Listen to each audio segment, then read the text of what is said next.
I want to get right back to the rest of the debate, but first, on a lighter subject, I want to ask each of these gentlemen why they think their wife would make a great First Lady. Congressman Paul. Well, she's been my wife for 54 years, and we're going to have an anniversary on February 1st. Congratulations. So, she's the mother of 5 of our children, and she's a grandmother of 18 grandchildren, does an excellent job, and she's also the author of a very famous cookbook, the Ron Paul Cookbook. So, Governor? I got to take a little more time, a little more seriousness. Nothing wrong with what you said. I'm sorry. My wife is also a mom, and as I pointed out early on, but in some respects, she is a real champion and a fighter. She was diagnosed in 1998 with multiple sclerosis, and more recently with breast cancer. She has battled both successfully, and as First Lady, she will be able to reach out to people who are also struggling and suffering, and will be someone who shows compassion and care. And she's also had a passion all of her adult life on helping people in troubled situations, young women in particular, understand the importance of getting married before they have babies and encouraging people to create families to raise kids in.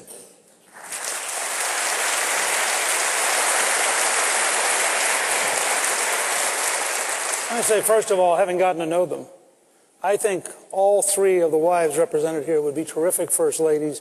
Callista and I have gotten to know all 3 of them. We think they'd be fabulous people. So I'd rather just talk about why I like Callista and why I'd like her to be First Lady, but she's not necessarily in any way better.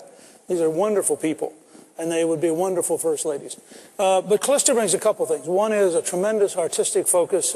She's done a video and music education, why it really matters. She's a pianist by background, plays the French horn in the community band, sings in the choir of the Basilica of the National Shrine of the Immaculate Conception. She really cares about the arts and would bring a really strong feeling for music education and for art and why it matters to people as part of their education.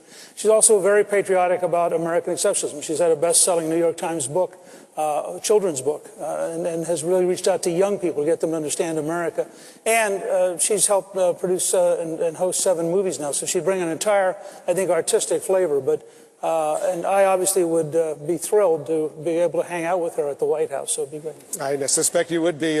Unfortunately, Senator Santorum, your wife is not here tonight. Yeah, she's not. She's doing what she does incredibly well, which is to be a mother to our 7 children, and she's my hero. She's someone who has been, well educated. She was a neonatal intensive care nurse for 9 years, one of the most advanced nurseries in the country.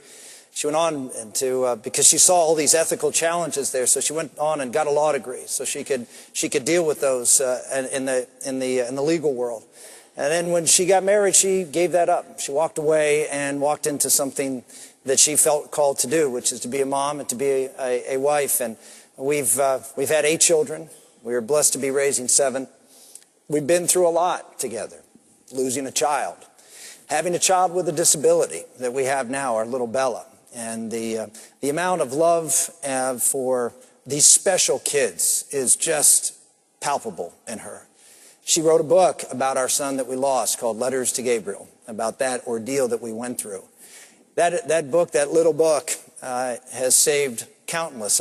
We know of at least hundreds of lives that were saved because people read that book and realized that the child that we're carrying had the dignity to be loved and nurtured irrespective of what malady may befallen that baby in the womb. And so many children were born and are alive today because of that book.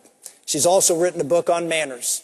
That's something that we have 7 children, so we know that kids are not born good.